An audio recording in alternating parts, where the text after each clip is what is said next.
Olá, pessoal! Sejam muito bem-vindos no podcast 1818.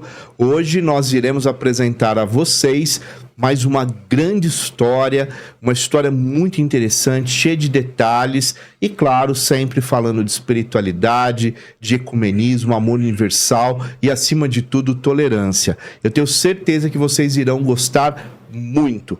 E já aproveito para pedir para você se inscrever no nosso canal, deixar os seus comentários e, mais do que nunca, compartilhar muito.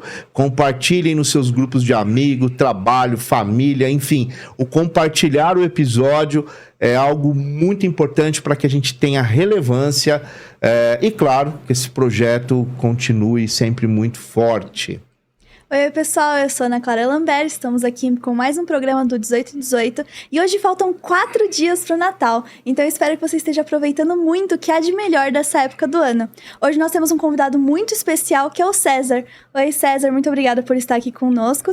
E eu peço, por favor, para você se apresentar para o pessoal que está assistindo. Muito prazer conhecê-los, é uma honra estar aqui. Estou à disposição da equipe de vocês para responder e participar dos debates, daquilo que vocês quiserem tratar nesse momento de luz, né? Porque todo encontro, né? Já dizia Vinícius de Moraes, a vida é a arte do encontro, embora já tanto desencontro pela vida, que a gente se encontre realmente e produza um encontro agradável, instrutivo, educativo para todos nós. Muito bem. César, é um prazer tê-lo conosco. Vamos iniciar o nosso 1818 de hoje. E pela nossa conversa aqui de bastidor, você tem uma longa experiência, né? Em várias áreas. E pelo que eu percebi na nossa conversa, vários momentos de mudanças, escolhas, né? E novos caminhos. Eu acho que isso vai ser bem legal para o pessoal que nos assiste saber de você. Mas antes da gente navegar nesse mundo todo, como é que foi a tua infância? Você já tinha uma orientação dentro da religião que você professa hoje, da sua filosofia ou não? Sua família, seus pais eram de outra religião? Como foi essa tua infância? Católica, né? A minha família é católica, meu pai e minha mãe eram católicos e toda a nossa instrução vinha do catolicismo, né? Que era muito forte, ainda mais naquele período. Eu nasci em 1963, né? E a minha família era do interior de São Paulo, mas veio residir em São Paulo, né? Vieram de Marília e Veracruz, onde meus pais se casaram, e vieram residir em São Paulo no início da década de 50. Eu nasci 10 anos depois, em 63, já nasci na capital, embora meus irmãos tivessem nascido no interior, e tivemos uma criação tipicamente católica. Tá, entendi. O catolicismo foi o meu berço. E lá você cumpriu todos os ritos do catolicismo, Total. Né? Batismo, primeira comunhão, né? Crisma. Isso. E você foi dentro dessa perspectiva de fé, e eu creio que te serviu muito também, né? Porque não importa a formação lá na nossa mais tenra idade, sempre fica muito enraizado em nós, né? A gente traz essa herança, né, no nosso DNA. E você viveu tempos bons nessa época, foi em São Paulo mesmo, né, conforme você falou, e isso foi importante para a sua formação? Muito, né? Tinha um pai extremamente trabalhador braçal, era caminhoneiro, mas assim, uma pessoa íntegra, né? E ele educava muito mais pelo exemplo do que por outra coisa qualquer, porque ele não tinha muita instrução. Mas a pouca instrução que ele tinha, ele usava muito, era um homem muito inteligente, né? Meu pai fez apenas os 4 anos do ensino, atualmente chama-se ensino fundamental, né? Anos iniciais, na época chamava grupo escolar. Então você completava aqueles 4 anos, era muito difícil para meu pai que morava em fazenda, em lugares assim muito afastados dos grandes centros, prosseguir nos estudos. Mas ele tinha uma caligrafia, um conhecimento que, olha... Tem muita gente que hoje no ensino médio não tem. Então, é incrível como eles tinham um amor à leitura, quanto que ele admirava um livro, um jornal, e como ele manuseava bem, né, livros, jornais. Você me falou uma coisa agora que me remeteu ao meu pai também. Meu pai tinha uma letra, né, uma escrita muito bonita. Meu pai vem de Minas Gerais, né, e minha mãe também. E uma coisa que me chamava muita atenção... o domínio que eles tinham sobre a escrita e a matemática. Minha mãe até hoje conta assim, de cabeça, coisa que de verdade eu pego calculadora. E por mais que eles tenham tido uma formação muito menor do que nós tivemos oportunidade, mas eles realmente dominavam algumas operações de maneira que até hoje é difícil de entender. Minha mãe é impressionante. É impressionante. Bom, aí como é que essa sua trajetória, né? Você, profissionalmente, a sua escolha já tinha alguma relação com a espiritualidade? Você sentia alguma coisa? Porque, César, uma coisa que eu percebo, claro que não é todo mundo, mas tem muita gente que vai fazer já por uma coisa que ele não compreende, né? Por que eu estou buscando aquela profissão? Será que tem alguém assoprando aqui, né? Uma metáfora? Mas como é que foi para você? A sua primeira formação não foi com nada que você faz hoje, né? Não, porque exatamente... tem muita relação, mas especificamente não, porque o jornalismo desenvolve a capacidade comunicativa do indivíduo, óbvio. Escrita. E você usa isso em todo lugar, escrita, oral.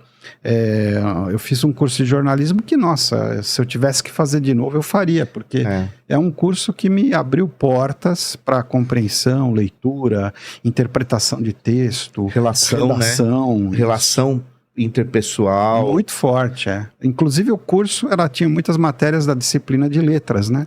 E aí da faculdade de letras, desculpe. E o que acabava acontecendo? Naquela época, quem era jornalista também poderia lecionar português, né? No ensino fundamental. A carga de língua portuguesa era pesada, né? Era muito forte, naquele período existia. Que ano que foi você? De 82 a 85 na PUC. Tá. O curso, inclusive, foi reconhecido pelo MEC, né? Durante essa permanência lá, e tinha expoentes da educação muito fortes, né? Que a gente trabalhava com eles lá, né? Eu me lembro de vários professores, Ivo Assad, Carlos Gardim, né?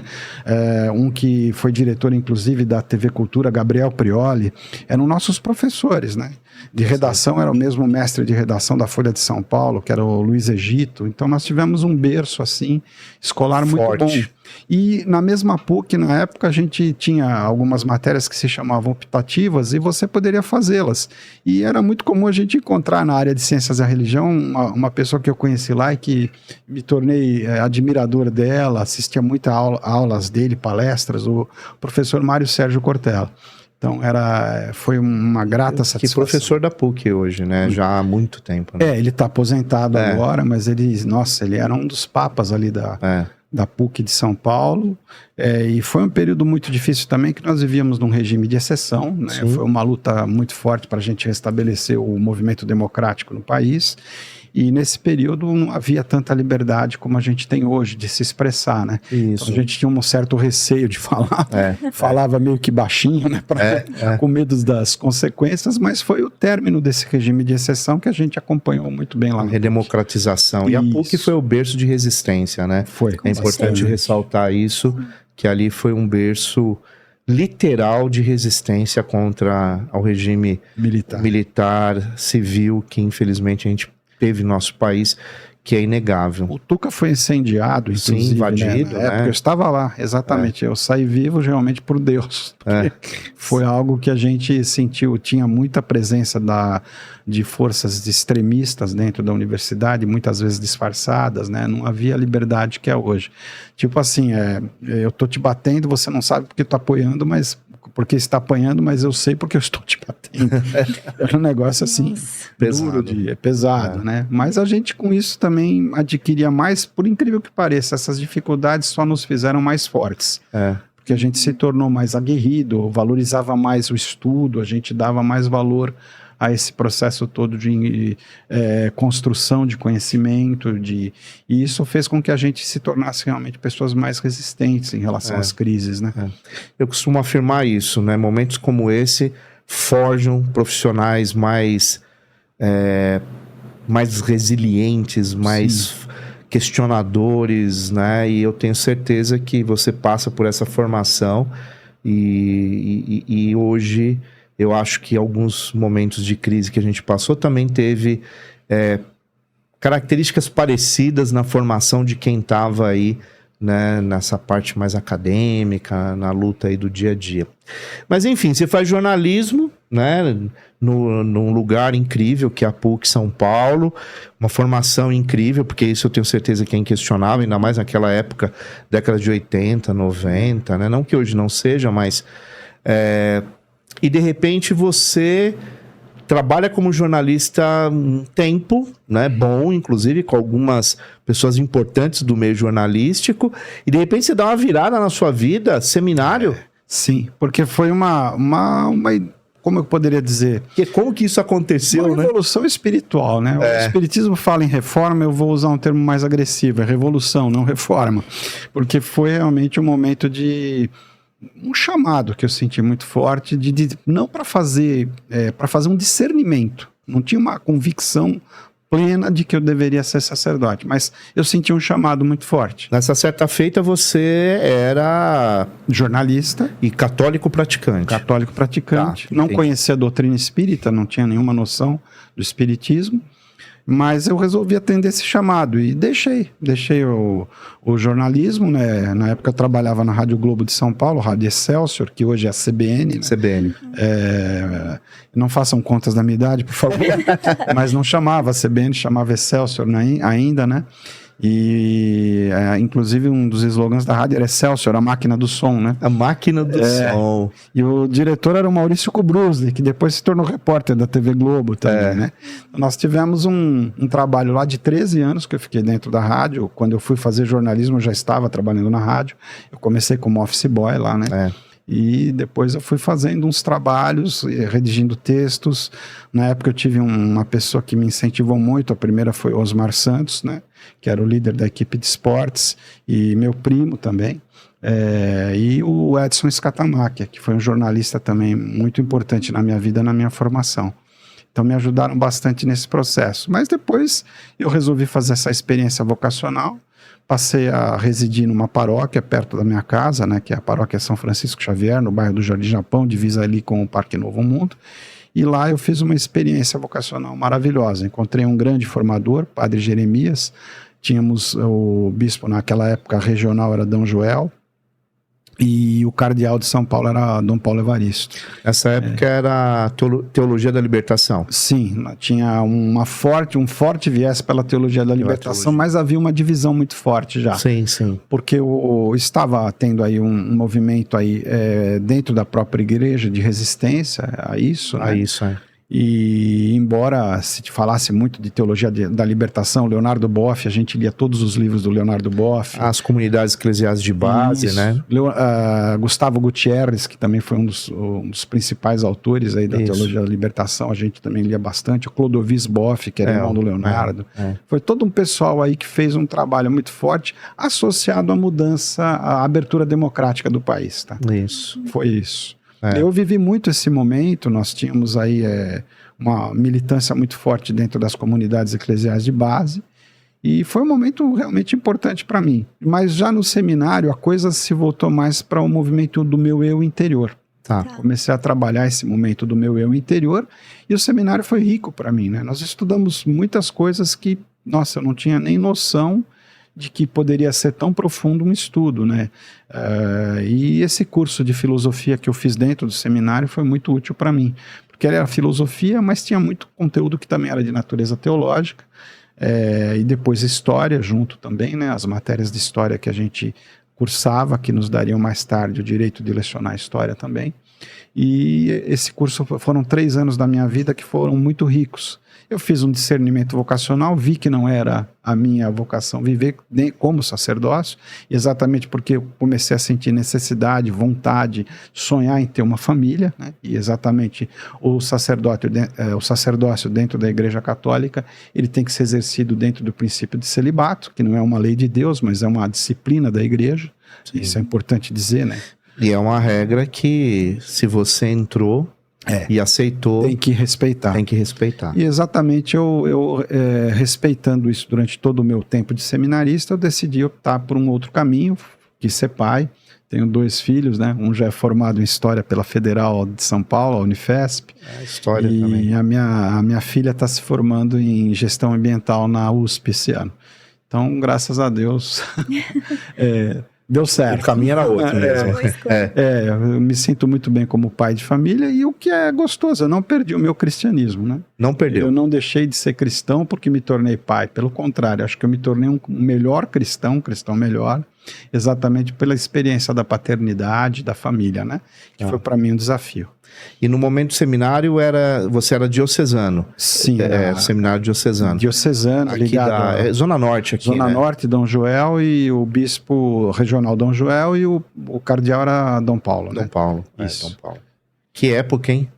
Foi uma época forte. Intelectuais aí à Muito. frente, né? Muito, muito bom mesmo. E aí você toma a decisão de não continuar como... Sim. Porque depois seria teologia, né? E a formação final.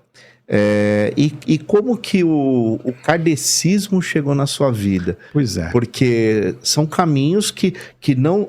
Eu não entendo que eles se separam, né? Eu acho que tem uma convergência.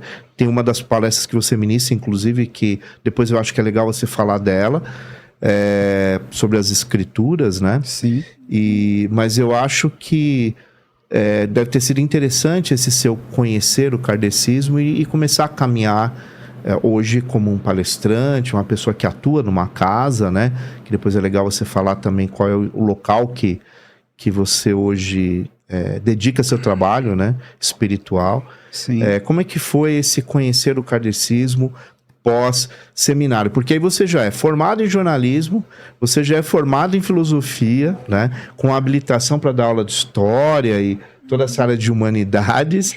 Pedagogia também fiz. Pedagogia, quer dizer, educação, assim, jornalismo, comunicação, educação, que também está sempre dialogando, né?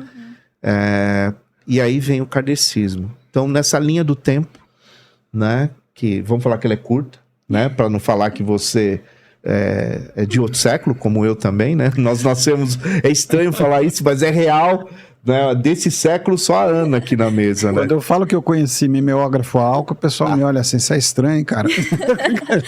Eu também, quando eu comecei a carreira na educação, era mimeógrafo e, assim, tinha que tomar cuidado com o álcool na sala de aula. Exatamente. Pra nenhum moleque aprontar. Deus do céu. Era isso. Que época, não? A gente levava o mimeógrafo, levava o álcool e a diretora falava, cuidado que esse álcool na sala de aula, porque eu também era muito jovem, né? E era essa a realidade. Hoje, meu Deus, né? Esse mundo aqui da tecnologia é sensacional, né? Fora de série. E como é que foi então, César? Conta pra nós esse conhecer o kardecismo.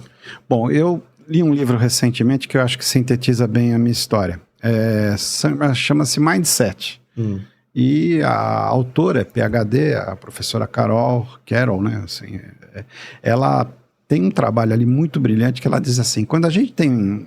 mindset é questão de... Como é que eu falo? De ponto de vista, né? De você ter um ponto de vista, uma concepção a respeito da vida. O mindset de fixo é aquele que a pessoa acha que já nasce pronto, que as virtudes que a gente tem ou as competências já são natas. E o de crescimento não, que a gente pode desenvolver e aprender tudo. Então, no mindset de crescimento, que eu passei a utilizar nesse período, as experiências que não deram certo na minha vida, eu não me contentei com o fato delas não terem dado certo, mas eu procurei tirar aprendizado dessas experiências, né?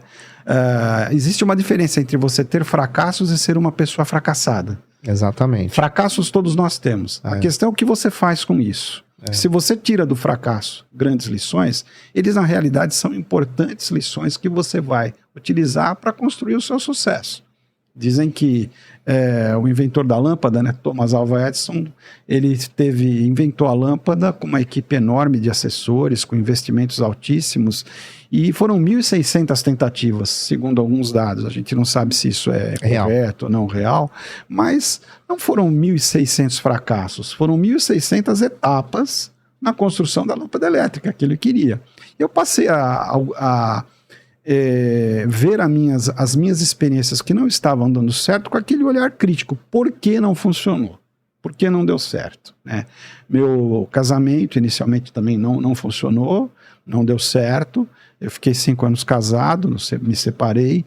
E durante o meu processo de separação, eu comecei a ter contato, né, com algumas pessoas de outras vertentes religiosas. Eu tive um irmão mais velho, que já tinha enveredado por um outro caminho. Ele tinha se tornado participante do candomblé, pai de santo de candomblé. E eu, curiosamente, via nele algumas coisas que me chamavam a atenção, que era o fato dele conversar com os espíritos, né? Então isso me chamava muito a atenção e eu fiquei curioso. E uma vez uma professora de uma escola que eu conheci, que era dessa vertente, ela falou: você precisa ir num centro, porque eu tenho convicção de que você tem mediunidade. E você precisaria, segundo a concepção da doutrina espírita, trabalhar isso. E como era uma pessoa muito querida, muito inteligente, muito capaz, eu resolvi ouvir o conselho dela, né? Eu resolvi ouvir esse conselho e seguir os passos que ela estava me indicando. E fui conhecer um centro espírita, tomei passe, vi o trabalho que estava sendo realizado lá, mas eu não tinha tempo para estudar. Ela me falou muito do meu falecido irmão, que esse irmão que era do candomblé já é falecido há muitos anos, né? Então eu comecei a ter contato com a doutrina, foi aí. E uma experiência que me chamou muito a atenção. Eu tive um momento de vidência, eu vi uma cena nitidamente que ia acontecer no dia seguinte, na véspera. Essa cena foi desenhada para mim com uma nitidez incrível. Infelizmente eu não posso reproduzir que tipo de cena, porque envolve algumas pessoas. E por essa razão, uma questão de respeito ético, eu não vou comentar. Mas exatamente do jeito que eu vi aconteceu. E dentro do catolicismo não tinha respostas. Olha, você precisa rezar o terço, você precisa conversar mais com Deus, você precisa se ater aos exercícios espirituais, né, de Santo Inácio de Loyola, que eu também conheci a ordem dos jesuítas e fiquei encantado com ela, aprendi muito lá, né, trabalhei num colégio jesuíta, que é o Colégio São Luís, e conheci a espiritualidade inaciana. Embora todos esses movimentos espirituais fossem bons, eles não me traziam as respostas que eu queria. E foi exatamente a partir dessas experiências de vidência, né, desse toque que essa professora me deu, que eu tinha mediunidade, que eu precisava trabalhar isso para encontrar o meu equilíbrio espiritual, que eu comecei a ter contato com o espiritismo. E uma namorada espírita que também me ajudou bastante nesse processo, porque ela me levou ao centro, ela me fez conhecer melhor o centro espírita, e nesse movimento eu comecei a estudar o espiritismo. Aí apareceu a chance de eu fazer o curso, né, da doutrina. E lá eu me encantei. Eu me encontrei dentro do centro espírita. Muitas respostas. E já foi nesse centro que você está hoje? Sim. Os primeiros que eu comecei, um foi lá no Jardins. Se não me falha a memória, na Brigadeiro Haroldo Veloso. Eu tenho uma memória para nome de rua. Mas foi lá meu primeiro contato. Depois aqui no Centro Estudo e Meditação, através dessa namorada, que é espírita há muitos anos e que também teve problemas da vida dela, que só resolveu através do estudo da doutrina espírita. Eu comecei a cursar no Discípulos do Evangelho, porque é o único centro que tinha curso de sábado à tarde e à noite. Você falou tempo, né? E aí eu tinha condições de fazer. Aí, nossa, a hora que eu li o Livro dos Espíritos e o Evangelho segundo o Espiritismo, eu me identifiquei muito. Foi uma coisa assim que me mexeu com o meu coração, né? A gente costuma dizer, onde é que está a religião? A religião está na minha cabeça, está no meu cotidiano. Mas desculpe, se ela não estiver no teu coração, logo, logo você vai deixar de seguir essa religião. E o espiritismo propriamente não é uma religião, né? Ele é uma filosofia de vida. Ele funciona como uma religião, mas na verdade não é uma religião, porque ele não tem dogmas, ele não tem rituais. Um dia uma pessoa chegou: gostaria de me casar no centro espírita, né? Eu falei: olha, a gente não faz casamento, batizado, entendeu? Centro espírita não tem cerimônias, né? Não tem rituais, né? E também não tem dogmas, né? Talvez a gente possa dizer que o único dogma do espiritismo é o amor, né? Mas é um dogma que é possível de comprovar, né? Porque a gente vivencia isso. Tem causa e efeito, né? Tem causa e efeito. Direto, visto, constatado e certificado, né? Isso. Se tem uma coisa que é certificada, é o amor.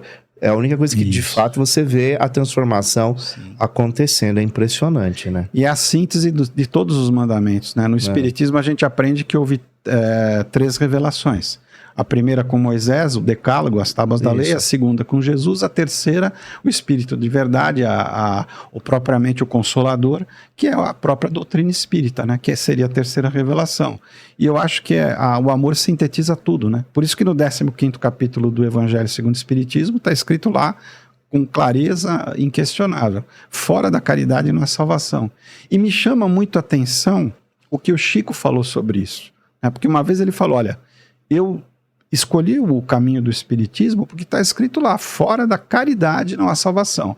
Se estivesse escrito fora do Espiritismo não há salvação, eu teria procurado outro caminho. Olha que interessante. Então esse viés é muito interessante da doutrina espírita, porque ela não exclui ninguém, né?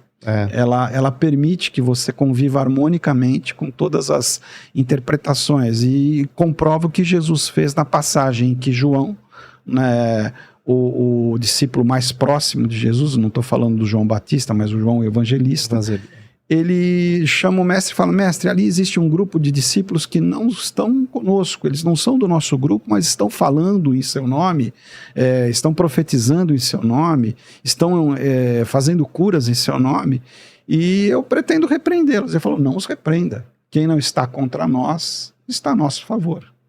Olha a posição do mestre. Né? Então essa abertura que eu acho interessante da doutrina espírita, né?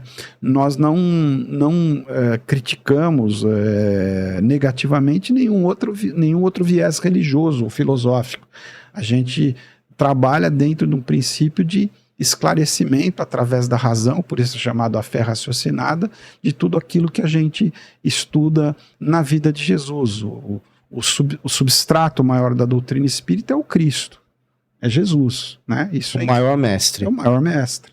E esse substrato agora vem com uma nova lente, um novo óculos que a gente usa para ler as Sagradas Escrituras, que inclusive esse é o substrato principal do curso que eu ministrei durante 5 anos lá no Discípulos do Evangelho, a Bíblia e o Espiritismo. É ler a Bíblia com outro óculos, com outro olhar. Interpretar as passagens bíblicas à luz dos esclarecimentos que nós tivemos através da codificação espírita. Não é um trabalho fácil, é um trabalho complexo, porque as escrituras, a Bíblia é uma reunião, pelo menos na concepção católica, de 73 livros, né?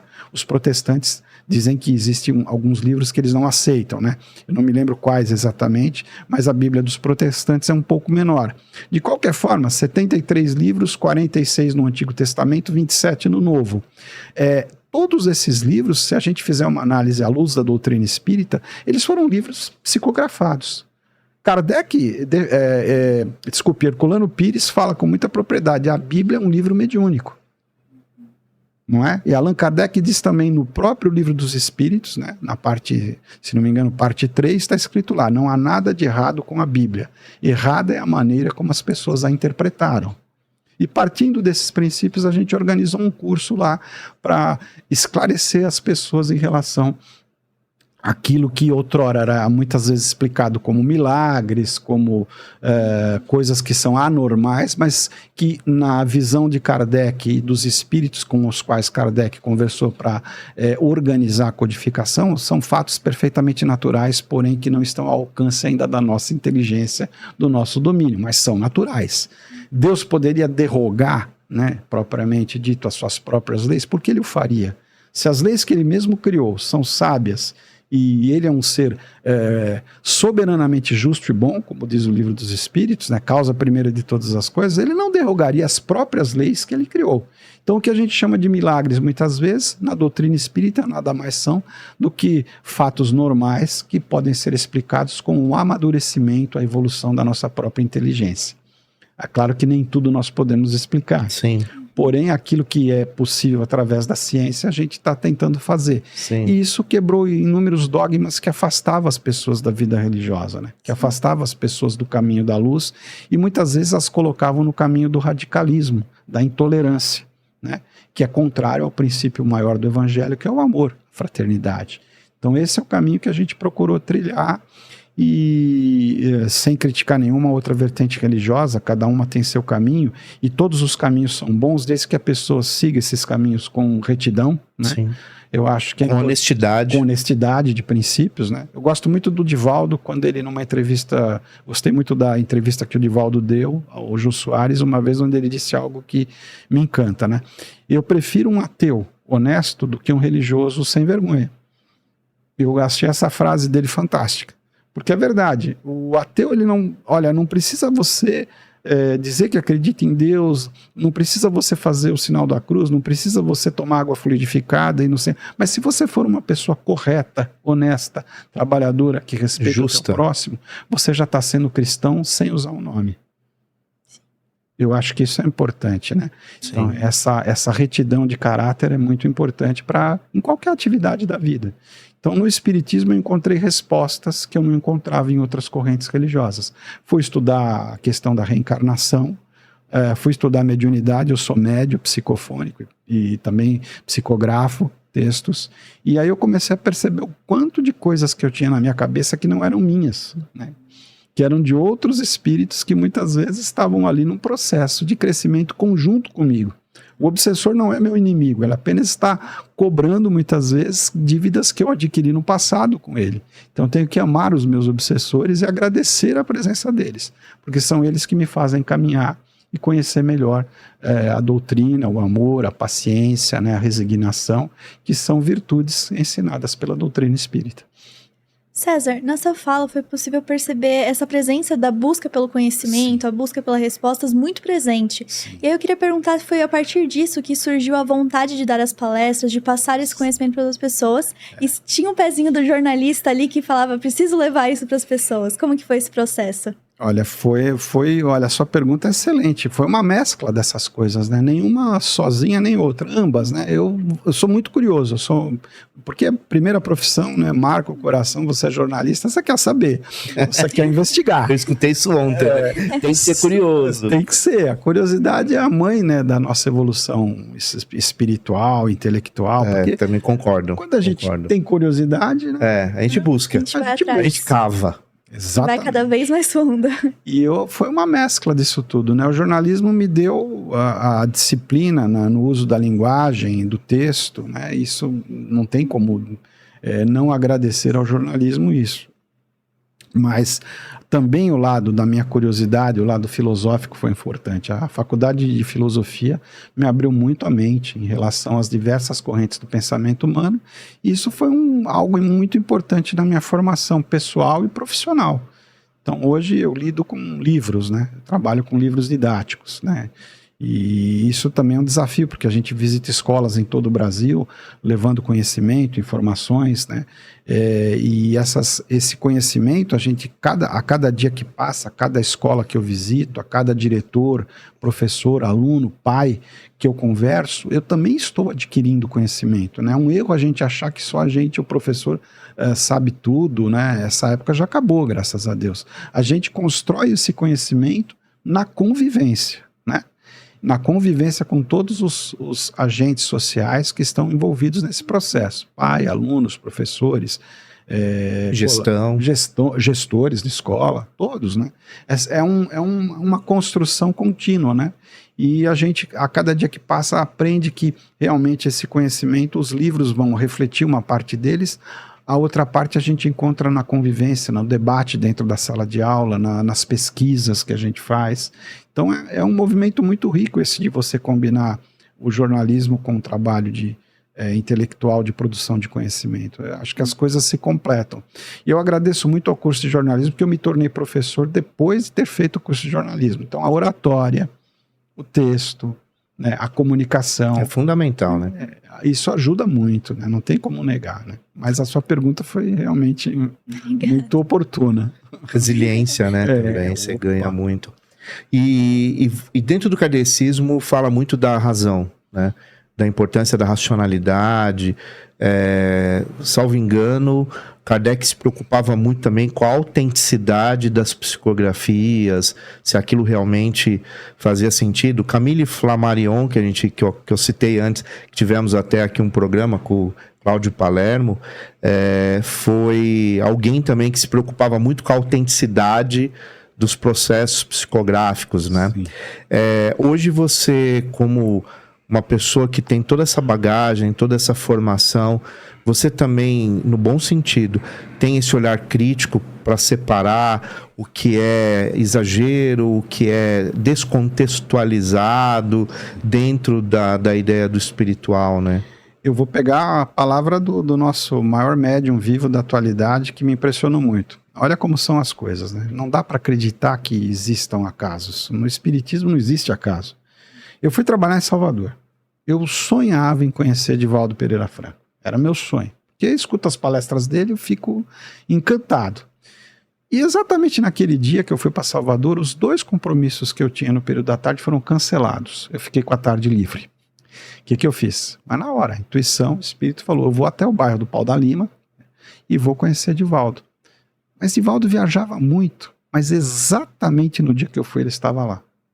E exatamente a preleção que ele fez foi voltada a essa questão da seriedade no trato da doutrina espírita, né? E essa seriedade tem que sempre existir.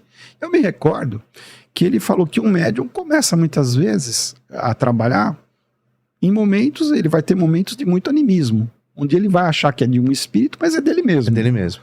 É daqui, né? Do inconsciente e por vezes até do consciente, né? Dependendo da pessoa.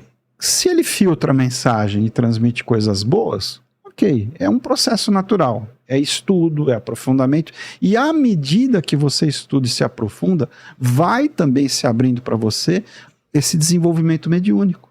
Eu nem sonhava, por exemplo, quando eu tinha 20 anos de idade, que um dia eu fosse dar comunicação de espíritos.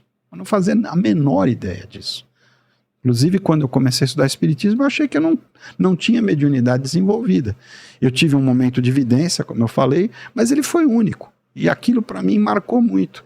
Mas aquela palavra de uma grande amiga falou, olha, você tem sim, mas você vai precisar estudar muito para desenvolver. Então eu tomo isso como base para mim, o que Divaldo fala. Entre o indivíduo conhecer a doutrina e realmente começar a dar a comunicação espírita com seriedade, com os devidos filtros, ele fala que vai um processo mais ou menos de uns 5 anos. Olha, é tempo. De estudo, de reflexão, porque é quando você estuda que você vai adquirindo o conhecimento necessário para fazer o discernimento do que é seu e do que não é seu. Né? Muita gente tem aquela ilusão que o espírito vai se apresentar para você, bom dia, boa noite, boa tarde, eu sou um espírito, quero me comunicar através de você. Não funciona desse jeito. Né? Tem gente que acha que ele vai te cumprimentar, vai falar claramente assim com você. E tudo objetivamente, né? Então. Respostas pontuais, né? A Mega Sena, né? Exatamente. É mais ou menos isso. Muita gente tem uma visão, o Chico falava muito isso, e eu, quando fui a Uberaba, eu não tive o privilégio de conhecê-lo pessoalmente. Mas, gente, quando eu pisei no centro espírita, onde ele dava comunicação, onde ele fazia os trabalhos dele, me deu um choro de alegria tão grande que eu mal pude me controlar. E o filho dele, o Gino, que estava lá naquele dia, foi fazer uma sessão do Evangelho, ele pediu para eu explicar o Evangelho. Então não existe acaso, né? Eu tinha que ter ido lá, eu tinha que ter estado lá, eu tinha que ter tido aquela experiência de conhecer aquela casa maravilhosa e as energias que emanavam dali. E a partir desse episódio, a mediunidade para mim se tornou mais tranquila do que ela era antes. Porque havia muito medo, né? Nossa, eu falei, se eu ver um espírito, se eu escutar um espírito, eu saio correndo de medo. A gente tem um pouco de receio, né? Sim. E aí eu fui começando, no estudo que a gente vence todas essas barreiras. E o Chico falava muito isso, por que eu citei o Chico? Que nós vivemos uma infância espiritual, né? Essa infância espiritual é propriamente esses medos que são infundados, porque se há espíritos, eu também sou um. Eu também sou um espírito, estou encarnado, mas eu sou um espírito.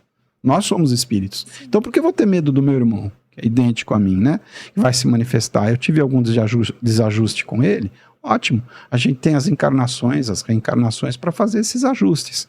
Mas até isso ficar tranquilo para uma pessoa, até ela perceber o quanto é que uma mesa de trabalho mediúnico, o quanto de amor há nela, né? O quanto amoroso é a atitude de você esclarecer um ser que está nas trevas, que está precisando de ajuda, isso não é um processo rápido. Não é. São 5 livros da codificação principal, depois tem obras póstumas, tem a revista espírita, você tem mais de 500 livros psicografados pelo Chico. Ser espírita não é fácil. É algo que exige muito estudo. Doação. E muita doação. E amor. Sim. O que é uma mesa de trabalho mediúnico? É uma mesa onde a gente pratica a caridade na sua expressão mais profunda, legítima. Um ser que está desorientado, um espírito que aparece ali para a gente tratar, que é conduzido pelas mãos maravilhosas dos mensageiros da luz, do plano espiritual. A gente serve de ferramenta. Por isso que o Chico falava, eu sou carteiro, né? Eu vou entregar as cartas. E é o que a gente faz, entrega as informações, orienta. E esse é um trabalho de muita caridade. E tem que ser exercido com muita seriedade. E à medida que a gente estuda o animismo, né? A mediunidade fajuta, ela vai dando lugar à mediunidade verdadeira. O trabalho todo é esse, o que é meu, o que não é meu. Como é que eu faço esse discernimento? Trabalho, caridade, oração, estudo. Não tem outra receita. Eu acho que autoconhecimento também, né? Porque você começa a entender melhor quem você é dentro desse tudo. Falou tudo. Né? E qual é o seu papel, né? Conhece-te a ti mesmo, né? Exatamente. Está escrito lá no Panteão. Sócrates leva a fama, mas a frase é bem mais antiga. Mas é isso, conhece-te a ti mesmo, porque é conhecendo a nós mesmos que nós vamos ter a melhor dimensão do que nós somos convidados a fazer, enquanto nas diversas encarnações que a gente vai, que tem e terá, né? Aqui nesse planeta ou em outros, a gente não sabe. Exatamente. Eu acho interessante a gente falar isso, porque normalmente a gente tem uma tendência a separar a parte da fé e da razão, né? Sim. E na verdade elas têm que andar juntos. Eu não sei se isso tem muito as raízes da época que o conhecimento da religião era só na mão de poucos e a grande maioria, assim, não entendia o que estava, mas só recebia a informação e tinha que acreditar. Então, eu acho que esse processo de entender que a razão e a fé podem andar juntas e isso colabora muito, é um processo muito interessante. Isso é bem presente na sua fala. É muito forte isso para mim, porque quando há dogmas, né? Dogma é uma coisa assim que eu respeito, mas é do tipo assim, olha, não tem de explicar. Aceita e acabou, né? Mistérios da fé. Pois é, mas isso me lançava uma profunda contradição. Depois que você estuda jornalismo e filosofia, mas peraí, por que a minha inteligência, que foi dada pelo mesmo Deus, que eu tanto reverencio e venero e adoro, ela é contrária à minha fé? Não pode ser, alguma coisa está errada. Isso não me deixava confortável. Não, eu ficava numa situação terrível, mas não pode haver dogmas. Né? A gente tem permissão de conhecer até um ponto onde a nossa inteligência pode chegar. Mas existe aí uma série de coisas que provam que muitas das coisas que a gente achava que tinha que ser dessa forma, né? Não tenta explicar, aceita e acabou, não são na realidade, elas podem ser explicadas. Uma pergunta que mais me batia na cabeça com força quando eu me tornei espírita: por que uma criança que não fez mal a ninguém nasce com câncer? Sem a reencarnação, como é que eu vou explicar isso? Por que um ser encarna no nosso planeta e aos 5 anos de idade já toca violino e piano e faz composições de música como Mozart, que segundo a Revista Espírita reside hoje em Júpiter, porque é um espírito altamente elevado, e ao lado da casa dele em Júpiter mora Cervantes, outro grande emissário de luz entre nós, grande escritor, né? Então, por que Deus coroou esses seres com essa inteligência brilhante? Sem o espiritismo, como é que a gente explica isso? Se Deus é soberanamente justo, perfeito, bom, cadê a justiça? A justiça você só encontra, são questões que a doutrina espírita esclarece. E que dentro do viés de outras religiões eu não encontrava essas respostas, né? Isso me incomodava muito. Isso era uma questão que me deixava muitas vezes, até como seminarista, quando alguém me perguntava isso, a gente dava respostas de teologia antiga e tal, mas não convence, né? Aí a reencarnação, ela se torna um caminho para esclarecer. Para entender. Para entender por que é assim. Mas por que eu sofro? Por que uma criança nasce numa família que tem todos os recursos e benefícios e outra nasce na mais extrema pobreza? Cadê a justiça de Deus? Então aí é um caminho, inclusive, para o ateísmo. Um dos momentos em que a doutrina espírita foi codificada foi um momento de grande crise de fé. Os revolucionários franceses, o senhor é historiador, me permita a ousadia de comentar, mas os revolucionários franceses diziam: temos que enforcar o último rei com as tripas do último papa, porque a nobreza e o clero na França estavam muito mal vistos. Déspotas, né? Déspotas, exatamente, né? A teoria do direito divino dos reis e outras coisas que marcaram a Idade Moderna e a crise dessa Idade Moderna com a queda da Bastilha, foi um momento de muita crise de fé. Igrejas estavam virando museus. Exato. Ninguém acreditava mais. E aí, olha como não existe coincidência. Exatamente nesse momento, quando os movimentos ateístas mais fortes estavam se desenvolvendo, principalmente na linhagem de Feuerbach, Ludwig Feuerbach, né, que inclusive deu uma grande contribuição para a estruturação da, vamos dizer assim, da doutrina marxista, né? Feuerbach dizia que Deus era uma projeção da mente humana. Olha, o homem covarde e fraco que não aceita a sua limitação, que vai um dia morrer, ele tem que explicar de alguma forma isso. Ele encontra na sua mente, na sua criatividade intelectual, essa figura que não existe, que é Deus. Exatamente nesse período, quando essas teorias estavam vingando, quem surge? O professor Hippolyte Léon Denisard Rivail, Allan Kardec. Professor, né, das universidades francesas, das mais conceituadas da época, para exatamente ele fazer esse trabalho de estudo e aprofundamento. Não, peraí, não é porque eu tenho um calo que eu vou cortar o dedo todo, eu vou cortar o calo, não o dedo.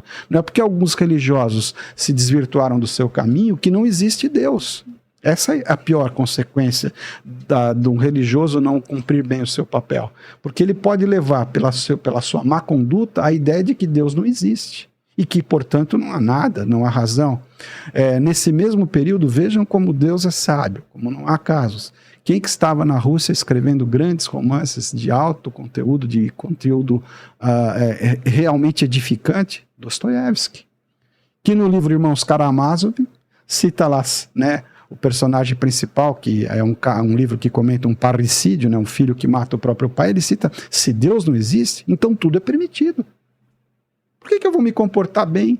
Por que eu vou ser ético e moral? Se não existe nada, se não existe vida futura, se Deus não existe, então tudo é permitido.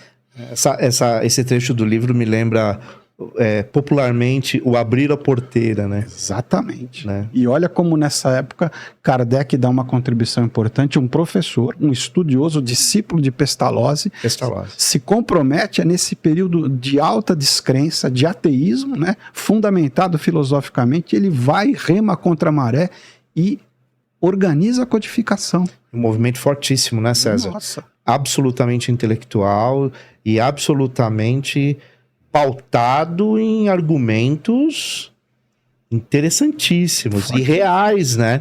Porque havia não só a teoria, mas o empírico ali, né? Havia uma experiência social que estava martelando e dizendo isso para o mundo, né? E comprovada, né? Porque não foi algo que ele escreveu. Kardec submeteu os textos a diversas revisões. Ele não fez um trabalho leviano, né? Ele foi exatamente profundo naquilo que ele fez, submetendo a uma pesquisa muito séria, diversas leituras, para chegar na organização final que nós conhecemos. E guardadas as devidas proporções e com muito respeito, Kardec foi um jornalista. Foi. Porque ele entrevistou os espíritos. Com certeza. A pergunta e resposta o tempo todo. Essa figura, a palavra que acho que melhor definiria a conduta dele foi de um grande jornalista que entrevistou a espiritualidade. Exatamente. E olha que missão, né? Missão incrível essa. Né? A fonte dele não era tão simples, né? As encarnações anteriores dele o autorizam a falar disso, né? Como uma das encarnações mais dolorosas dele foi com Jean Hus, né, que no século XV foi queimado vivo, porque antes muito de Martinho Lutero, 100 anos antes de Lutero, ele já levantou a crítica ao pagamento das indulgências. Da Igreja Católica daquela época. E ele não tinha nenhuma proteção, acabou sendo morto, queimado vivo. Inquisição, né? A Inquisição. A Inquisição, implacável, né? Lutero não foi queimado porque ele tinha as costas quentes, né? Com os príncipes alemães que também não aguentavam mais a cobrança dos dízimos. Que absorveu politicamente o movimento. Exatamente, por isso que vingou, né, o protestantismo, e as consequências estão aí até hoje, né? A igreja luterana, principalmente no sul do Brasil, é muito forte. Exato. É muito forte. A gente tem lá as consequências do movimento luterano. É curioso a gente observar isso. Lutero, né, também saiu do seio da própria igreja, porque ele era da igreja católica, antes de colocar as teses dele contra o pagamento das indulgências. Eu me lembro uma época de estudos de história em que um monge chegou até a causar uma certa ira num dos estudiosos, porque ele dizia assim: cada vez que uma moeda tilinta no cofre da igreja, uma alma sai do purgatório. É uma ironia, é muito real, assim, né? Com todo respeito. Né, mas era o período. Se a gente que todos entendam que a gente está falando de um momento histórico. Sim. Né? E dentro do devido momento histórico, todos são santos e pecadores. Sim. Né? E aí é claro que toda instituição, a gente tem pessoas absolutamente sérias e pessoas não tão sérias. Concordo, gênero e número e grau com o que você está dizendo. A gente não deve macular a instituição, porque a instituição é feita de pessoas. A gente costuma falar, poxa, mas nossa, como os judeus foram difíceis quando estavam lá atravessando o Mar Vermelho com Moisés, quanto trabalho deram a Moisés, né, para fazer a peregrinação de 40 anos no deserto, mas quanta intolerância a gente viu na história. Mas se a gente perguntar como espíritas hoje, quem eram esses espíritos que estavam encarnados lá? E por que foram reunidos? Muitos de nós estávamos lá. Então, quer dizer, é um processo evolutivo. A gente tem que olhar a história também com o óculos de cada época, né? Senão, se a gente fizer a leitura do que se fazia no passado com os óculos de hoje, a gente vai ficar estarrecido. Não tem como. Inclusive, há historiadores muito famosos que hoje dizem assim, mas será que a Idade Média acabou? É uma pergunta interessante. Ainda se degolam crianças, ainda se queimam pessoas, ainda se estupram mulheres em movimentos. Será que a Idade Média realmente terminou? Movimentos intolerantes. A gente tem uma evolução científica fantástica, mas a gente não teve ainda uma evolução moral que acompanhasse isso, né? Sim. Isso é problemático. Eu falo muitas vezes nas palestras, mas sem criticar nenhuma das correntes religiosas, né? Porque o bom católico, o bom espírita, o bom protestante, o bom luterano, aquele que cumpre realmente a fé que professa, o bom islâmico, né? O praticante do islamismo, né? Não está escrito no Alcorão para que se façam essas atrocidades que a gente vê nas guerras. Em que parte do Alcorão está escrito isso? Quem leu? Que inclusive o Alcorão coloca a caridade como um dos princípios fundamentais. Exatamente. A leitura deturpada dos radicais é que faz isso. O problema é o radicalismo, mas não a instituição em si, o livro em si. É como você julgar a Bíblia, mas poxa, a Bíblia tem tantas cenas de violência narradas dentro dela, mas, gente, quem estava lá, em que momento, em que época da história isso aconteceu? Qual eram os símbolos, linguagem, códigos e etc. Totalmente diferente do nosso, de século XXI. Né? E eu costumo também dizer, né, que o mal ele pode nascer em qualquer berço. Sim. Não é no A, no B, no C, no rico, no pobre, não. Qualquer lugar, né? Então, em todas as instituições, filosofias, modo de fé, pode ter, sim, pessoas que não são corretas. Sim. Né? Pessoas que não são legais, pessoas que são desonestas, corruptas, e seja o que for, né? Por isso que nós temos que lutar todos os dias para que não haja isso, né? Como? Aí vem um processo que eu acho que ajuda muito a diminuir isso, que é a educação. Concordo em gênero, número e grau. É isso mesmo. Educação em todos os aspectos, desde família, né, na mais tenra idade, até a formal, a erudita, a popular. Vou dar aqui um exemplo de Madre Teresa que me encanta. Olha, veja, um espírita falando de uma irmã, de uma freira que foi realmente uma alma nobre. Salvação pela caridade. Caridade. Na hora que você falou isso, foi o primeiro nome que veio na minha mente. Mas entrevistando Madre Teresa, um jornalista muito anticlerical, diga-se de passagem, tinha muita coisa contra a igreja, né? Perguntou, Madre, a igreja tem tantas coisas ruins que acontecem com ela, né? A gente tem aí casos de pedofilia, a gente tem casos aí de escândalos financeiros ligados à igreja. Quando é que a igreja vai ser melhor? A resposta da Madre eu uso nas minhas palestras em qualquer lugar que eu vou. Ela disse assim, meu filho, os padres não caem do céu, as freiras não caem do céu, eles nascem nas famílias. Então eu ouso dizer para você, né, que a igreja vai ser melhor quando eu e você formos melhores. O centro espírita vai ser melhor quando eu e você formos melhores, né? Onde existir homens, infelizmente ainda hoje a gente tem que dizer que vai existir corrupção. Exatamente. Então não importa a instituição, não é? Importa realmente a quem está à frente das instituições e como as conduz, né? Como faz a condução dessas instituições. O Evangelho segundo o Espiritismo tem inúmeros membros da igreja que dão comunicação lá, né? Santo Agostinho, né? Lacordaire, foi também. A gente tem que lembrar que o conhecimento e a verdade, eles estão em todos os lugares. Sim. As comunicações espíritas não aconteceram só na França, no mundo todo, né? Você tem as irmãs Fox nos Estados Unidos, você teve os precursores no esoterismo que fizeram um trabalho muito bem feito, como a Madame Blavatsky. Né? Eliphas Levi, né? Eliphas Levi ou Eliphas Levi, a pronúncia não importa, mas foram, vamos dizer assim, pensadores que mostraram que a bondade de Deus se manifesta em todas as culturas, em todos os povos, em todas as correntes de pensamento, desde que haja dentro da pessoa aquele princípio de seriedade, de honestidade, de correção moral. Então, antes de mais nada, não importa muito o caminho que você escolhe, mas importa se você está seguindo aquele caminho de fé, de filosofia de vida com a devida seriedade, né? Exatamente. César, se eu creio que deve ser vários exemplos, mas dentre os vários exemplos, o que marca mais Chico na sua caminhada? Como alguém hoje que é palestrante dentro do kardecismo, como um homem com uma formação intelectual muito completa, perceptível, né?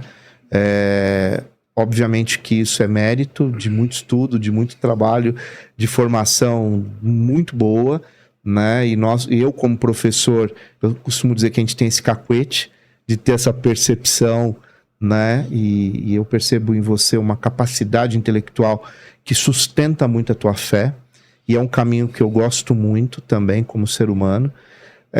Mas o que o Chico, com toda aquela simplicidade, né? E todo aquele conhecimento, né? O que ele, para você, é mais significativo e que você se apega muito na tua missão? É a humildade. O que mais me toca no Chico, e sinceramente eu vou às lágrimas quando eu escuto alguma coisa que ele fala, e não são lágrimas sinceras, vem do meu coração. A humildade do Chico nossa, é algo que mexe com a gente. E as inúmeras histórias que são verdadeiras, que se falam sobre as escolhas que ele fez, né? Sim, que foram maravilhosas, né? Uma vez assim, diz que ele estava com apenas um chuchu na fruteira da casa dele para comer na hora do almoço. E passou uma pessoa pedindo. E ele pegou aquele único chuchu e doou. Aí ele falou, vou ficar com fome, mas eu não vou deixar esse meu irmão com fome. Dali a pouco, ele falou, mas Deus tudo providencia, né? E disse que quando ele terminou essa oração, essa prece, passou um feirante com um caminhão de chuchu. Ele falou, mas não precisava tanto. Eu só queria um para almoçar. Então, quer dizer, é a fé que o Chico tem, a amorosidade, a inteligência dele, é isso que me encanta mais. Porque todas as provas que fizeram para testar a mediunidade dele, o programa Pinga Fogo, onde ele foi sabatinado de todas as formas possíveis, onde ele fez uma... Até com um certo desrespeito em alguns momentos, né? Senti um pouco isso também. Mas, olha, reverteu em benefício para o espiritismo, porque a maneira humilde com a qual ele respondeu as questões, e profunda, a humildade não significa você deixar de ser sério, você ser simplório, não é isso. A humildade significa você não se julgar mais do que você realmente é. E ele, com essa humildade, ele encantava, porque era uma humildade cheia de sabedoria, né, que orientava, e a doutrina espírita ganhou muito. Eu assisti várias vezes o Pinga Fogo e eu fiquei encantado com as respostas que o Chico deu, com as psicografias que ele executou ali diante das câmeras, né? O negócio foi realmente Pesado. Muito pesado. É, Né? Até porque a televisão naquela época não tinha os recursos que tem hoje, e também era um outro momento histórico do Brasil, um momento onde a ditadura estava muito forte ainda, não se podia falar com tanta abertura sobre qualquer coisa. Sim. Imagina numa sociedade que ainda tinha esse problema, você vir falar de espiritismo na maior audiência da história da televisão brasileira. Muita gente acha que foi de telenovelas, de jogos de futebol. Não. A maior audiência da história da televisão brasileira foi Chico Xavier. Então, quer dizer, por quê? Porque ele nos encantava com a sabedoria e humildade dele. E é uma humildade tocante. As palavras dele são profundas, elas mexem com a nossa cabeça. E simples, né? E simples, né?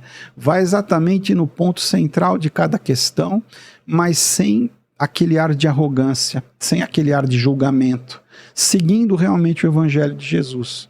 Tem um quadro no Centro Espírita que eu atuo mais diretamente que me encanta.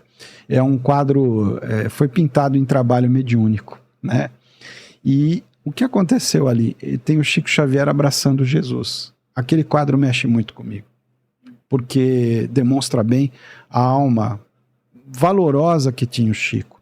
E uma das histórias mais fortes também é a história de Jorge, né? De um rapaz que frequentava o Centro Espírita do Chico, que atravessava a cidade toda de Uberaba a pé, doente, com ferida na perna, na boca. E ele sempre ia visitar o Chico, e às vezes ele tinha um mau odor no corpo dele, muito difícil de alguém suportar. E Chico recebia os beijos dele, né? Com a boca cheia de ferida, e marcava o rosto e ele não limpava. E Jorge foi uma das personalidades que, segundo Chico, quando desencarnou, foi recebida, acolhida pela personalidade maravilhosa de Nosso Senhor Jesus Cristo. Ele narra essa história e isso me comove profundamente. Cada vez que eu escuto a história de Jorge, ela está aí na internet, quem quiser acessar, é uma das coisas que mais mexeram comigo e reforçaram a minha convicção de que o Espiritismo é um caminho de luz. Né? É um caminho de muita luz e vale muito a pena a gente seguir. César, eu vou continuar nessa parte da comunicação. Eu sinto que o Espiritismo ele tem uma produção cultural assim imensurável. Sim. E eu ouvi de um jornalista, o Gilberto Nascimento, essa semana, que ele fala que um dos problemas que ele vê com o catolicismo hoje é que não tem uma comunicação. Não existe um processo de comunicação das igrejas ou da própria instituição com as pessoas. Eu vejo que a igreja evangélica hoje tem um processo muito grande de marketing, de divulgação, de comunicação mesmo, e o Espiritismo também teve uma linha muito forte nisso, de que eles sempre tinham essa força de falar, essa força de publicar livro. Você vê que de fato essa importância da comunicação, que ela une, né? Ela cria pontes, dentro da religião é essencial? Eu acho que sim, a comunicação é chave de tudo, né? Eu acho que sem comunicação adequada, a gente causa grande prejuízo a qualquer instituição, a qualquer pessoa, a qualquer ser humano. A comunicação é essencial. Como diz um dos grandes especialistas em comunicação, nós nos comunicamos, né, para influenciar. O professor David Berlow, que escreveu um livro chamado O Processo da Comunicação. Por que nos comunicamos? Nos comunicamos para influenciar. Influenciar as nossas ideias, influenciar as pessoas com as quais nós convivemos, positivamente, infelizmente, negativamente também. Mas a comunicação é chave em todo esse processo. Não há possibilidade de você fazer a educação de uma pessoa sem comunicação. Então ela é o meio principal de condução da elevação moral do ser humano. É o processo de comunicação, que tem que ser pautado nos princípios do bem, da caridade, do amor.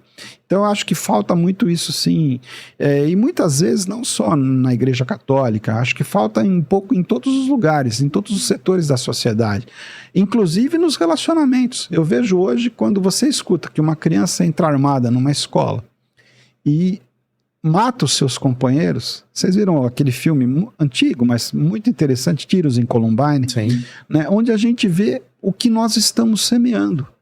A maior lição do espiritismo e do cristianismo, espiritismo cristão, é a semeadura é livre, a colheita é obrigatória. Você ouve isso direto no centro espírita, mas é uma verdade.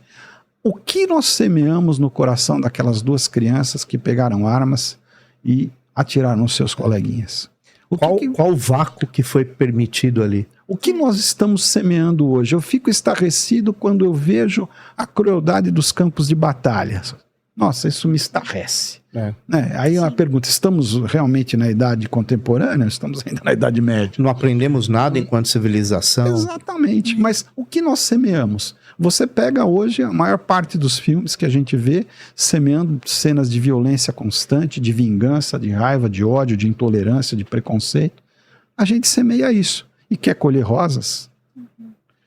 Esse é o problema. A nossa comunicação tem que estar voltada à semeadura do bem, porque nós queremos colher o bem. E aí vem Jesus e fala, né? Não é o que mancha não é o que sai da boca do homem, não é o que entra pela boca do homem que o mancha, mas sim o que procede do coração do homem. O que há no coração do homem? O mundo é um grande espelho. Ele reflete não o nosso rosto, reflete o nosso coração. Eu costumo falar isso muito nas minhas preleções, com muita humildade. Então, se o mundo reflete o que eu tenho dentro de mim, assim como o artista reflete nas obras que cria o que tem no seu coração. Você vê um quadro de Picasso, você vê uma obra de Michelangelo, você fica extasiado. Mas aquela obra estava dentro dele. É maravilhosa isso, né? E o que nós temos dentro de nós hoje? De onde saem todos esses atos de violência, essa maldade toda? O mundo é consequência, reflexo do que o homem tem dentro de si. Por isso que a doutrina espírita prega a reforma íntima. Íntima. Pode mudar os sistemas, os regimes, pode mudar tudo. Se não mudar o coração do ser humano, nada vai mudar. Exato. Né? César, estamos caminhando para o final do nosso episódio de hoje. Vamos ter parte 2. Logo, logo a gente convida você de novo para a gente pegar pedaços do seu trabalho para a gente poder discutir aqui, que me interessou muito a questão do evangelho, né, segundo a doutrina espírita. Sim. Acho que dá para a gente fazer um programa só falando sobre esse eixo, né, do seu trabalho. Então já fica aqui meio que combinado, né? Para a gente poder fazer isso também dentro da sua disponibilidade. E eu gostaria muito que dentro da sua sapiência você falasse para nós o que é Deus e tempo, sobre a luz e o pensamento de César. Deus e tempo. Tempo. Olha, não é uma questão fácil, né? Eu vou pelo caminho da filosofia. Deus é a causa, a origem de tudo que existe, né?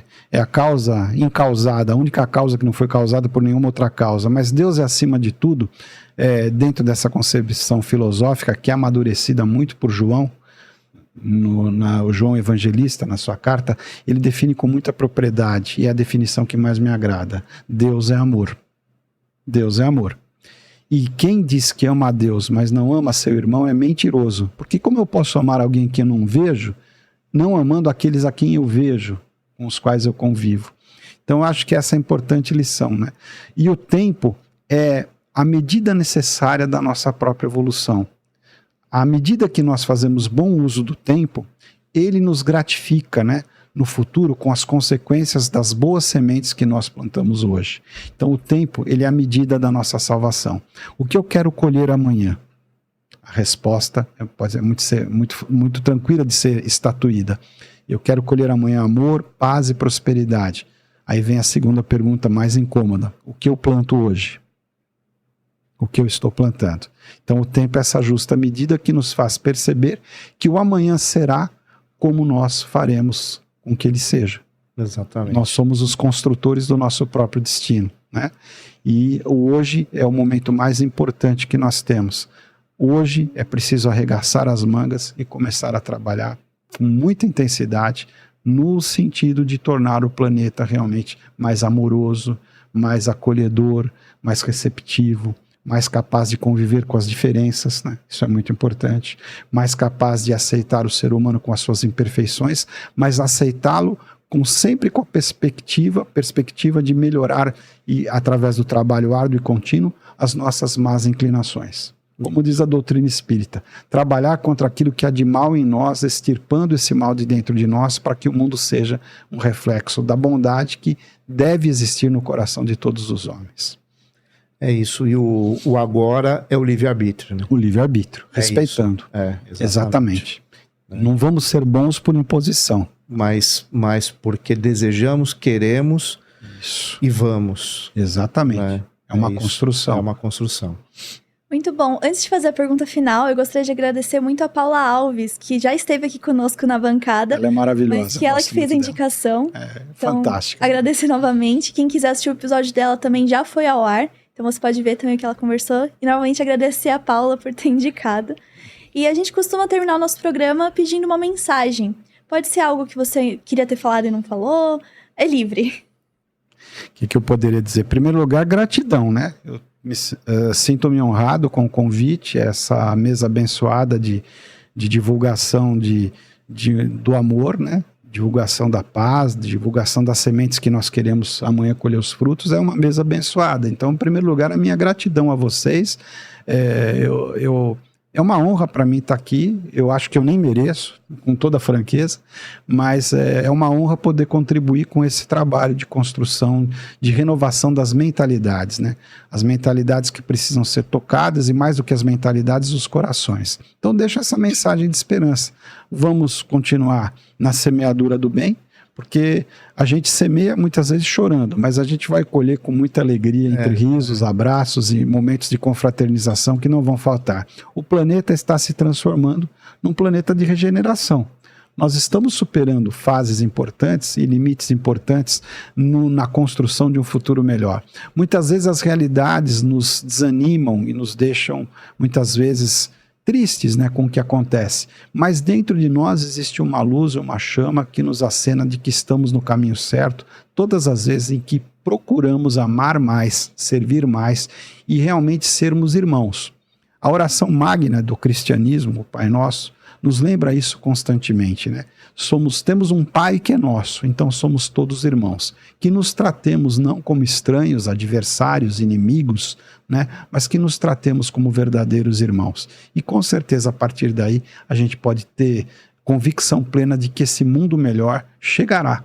E dentro de um tempo que muitas vezes para nós pode parecer imenso, mas na espiritualidade não é tão grande assim, né? Porque somos eternos, né? Somos eternos, somos espíritos eternos imortais como nosso Pai e temos aí através das reencarnações as oportunidades preciosas de crescimento. Com essa convicção, com essa fé, com certeza o amanhã será melhor. É isso. César, você quer deixar suas redes sociais? Se você quiser indicar o centro que você participa, o momento é seu. Gostaria muito de indicar o Centro Discípulos do Evangelho, que é a casa que me acolheu com muito carinho desde o princípio, onde inclusive eu conheci a Paula, foi lá, né? Isso. A Paula tem uma trajetória de mais tempo nessa casa abençoada. É um centro que não fechou as suas portas em nenhum momento, ele abre todos os dias. Eu fico encantado com isso. A quantidade de trabalhadores que está lá, sempre acolhendo as pessoas. Então fica na rua Francisco Futi, número 1, ao lado do estádio do Flamengo de Guarulhos. É muito tranquilo chegar lá. Inclusive tem o estádio do Flamengo, tem um bom estacionamento. Você pode utilizar para parar o seu carro. Quando você for lá, se você for de carro, tem um lugar para você deixar o seu carro tranquilamente ali. E é uma casa muito acolhedora. Abre todos os dias. Não tem feriado nem... O centro abre todos os dias, tá? Então você pode ir lá a partir das 18 horas até 21h30, 22h. O centro está aberto. É uma casa muito acolhedora. E eu queria deixar como referência o Centro Espírita Discípulos do Evangelho, que hoje atende a mais de 300 famílias carentes, tá? Com cestas básicas, nós temos trabalho também de psicólogos, de dentistas que são totalmente gratuitos, profissionais que vão lá doar o seu tempo para atender as populações mais carentes, né? Como dizia o Evangelho segundo o Espiritismo, fora da caridade não há salvação. Eu estou sempre lá no centro, aos finais de semana, e no ano que vem, se Deus quiser, com mais uma turma do curso A Bíblia e o Espiritismo. Em breve nós vamos divulgar as inscrições.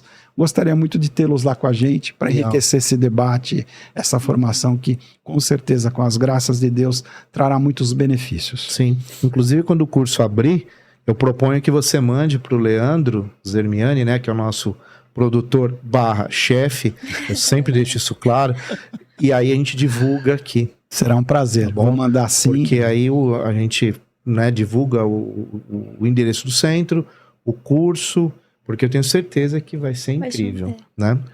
Com a graça de Deus e que se eu servir de instrumento para essa graça, que tenho a certeza que não hesitarei em fazê-lo sempre. É tá bom? isso. Muito obrigado. A gente que agradece. Muito, né? Bom, pessoal, o programa chegou ao fim, né? E mais uma vez, o 1818, com a sua vocação do princípio da sincronicidade, onde não há coincidências, as coisas, na verdade, elas se conectam por uma intencionalidade, às vezes até sobrenatural, e a gente acaba ligando pessoas, e como foi a indicação da Paula, né? E enfim, a gente vai se conectando, conhecendo mais pessoas, trazendo mais vozes e democratizando mais todas essas falas. E a partir disso, todos passam a existir de forma plena. E mais do que isso, deixar bem claro, né, a importância do amor universal em nossas vidas.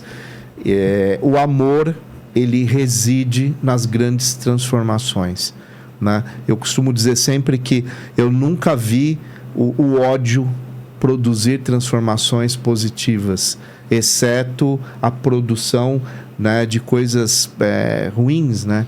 Então, o amor é aquele que, de fato, move mudanças na vida do indivíduo. E a gente tem que investir muito nisso. E por isso que nós estamos com o 1818 dentro desse território, que é o território da internet, que é o território da comunicação, que é o território da tecnologia. E, claro, agradecer a você que acompanha o nosso programa. Não tem mais palavras, né? Eu acho que a gente tem que agradecer. É isso.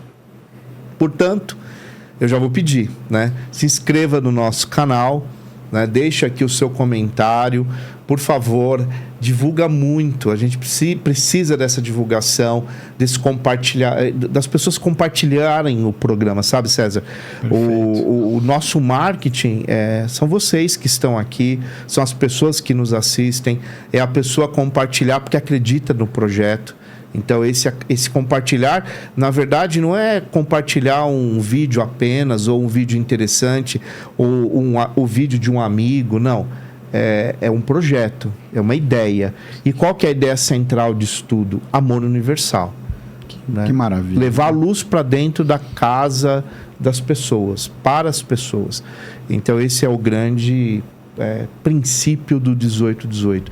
Eu tenho bastante orgulho de dizer que quando eu penso esse projeto, eu penso como uma forma de levar as pessoas, a um número grande de pessoas, uma linguagem de amor.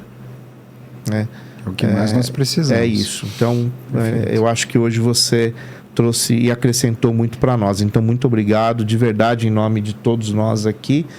E eu vou desejar a todos vocês sempre muita, muita e muita luz. E, claro, um grande abraço do amigo Marcelo Lambert e até o próximo episódio.